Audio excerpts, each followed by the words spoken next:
So kuya, andyan yung mga gamit na pinakuha ko. Opo sir, nasa sasakyan niyo na lahat. Okay. Sige, thank you. Salamat po.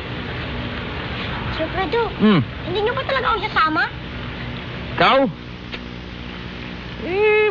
Huwag na lang siguro. Alam mo, mas mabuti pa. Dito ka na lang maiwan ka kasama mo si kuya, ha? Kasi kailangan din niya ng tulong. I-assist mo sa mga kailangan niyang gawin, ha? Ang laki pa eh. Alam ko na yan. Ha? Klarong-klaro, ha? Ha?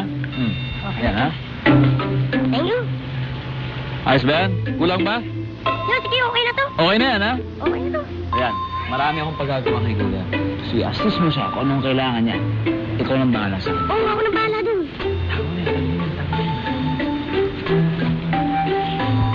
Sabel. Sabel!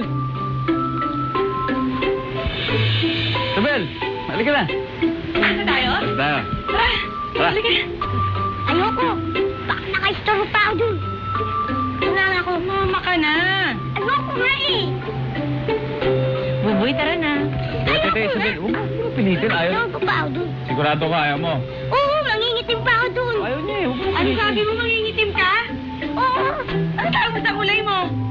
Maputi. Sigurado ka, ayaw mo sumama. Oo, sige na. Baka gusto mo sana, sabihin mo lang, ha? Pwede ka naman humabol. Hindi na. Sige na. Sige na. Ayoko na yung sabihin. Kaya mo na. Halika na. Tuwan ko pa si Marado ka? Marado. Sige na. Halika na. Bakit pa?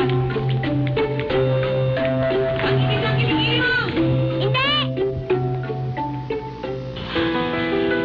Ibang-iba ka na ngayon. Ano nagawa mo rito?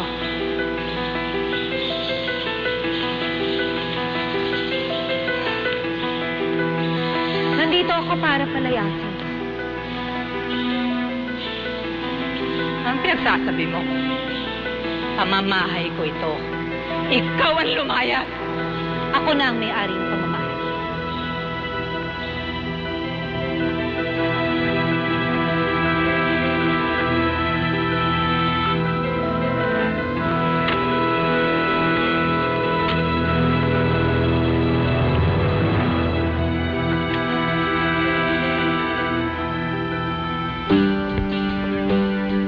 Pero saan pa tayo pupunta? Basta. Alam mo ikaw, lately nagiging masyado kang matanong. Bakit ba? Para ka na si Buboy. Kinakabahan kasi ako. Nakakabahan, ba't ka na makakabahan? Hindi ko alam, masaya ako pero kinakabahan ako. Excited ka. Ha? Excited! Ano?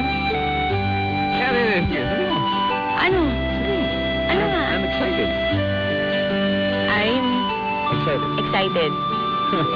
Tayo. Ayun. Ano ba yan? Lighthouse yan. Akitin natin yan. Ha? Aakyatin natin yun eh. Para tayo aakyat ba? Wala namang hagdanan papunta dun sa taas. Ba, syempre doon tayo dadaan sa loob. Halika na. May daanan ba dun sa loob? Nakikita mo yan, di ba mo? Pero pag nasa taas ka niya, mas maganda makikita mo. Makikita mo yung buong karagatan. Lahat yan makikita mo. Di ba gusto mo nakakapusin mo yung hangin na parang nasa gitna sa nangyari, di ba? Talaga? Pag nandiyan ka, eksakto. Ay, tara. Excited?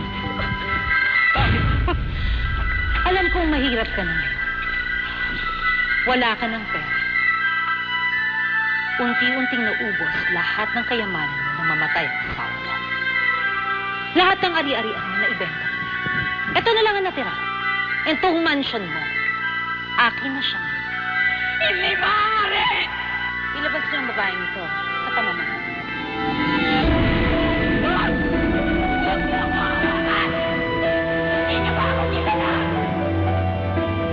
Ako, si Doña Felicia!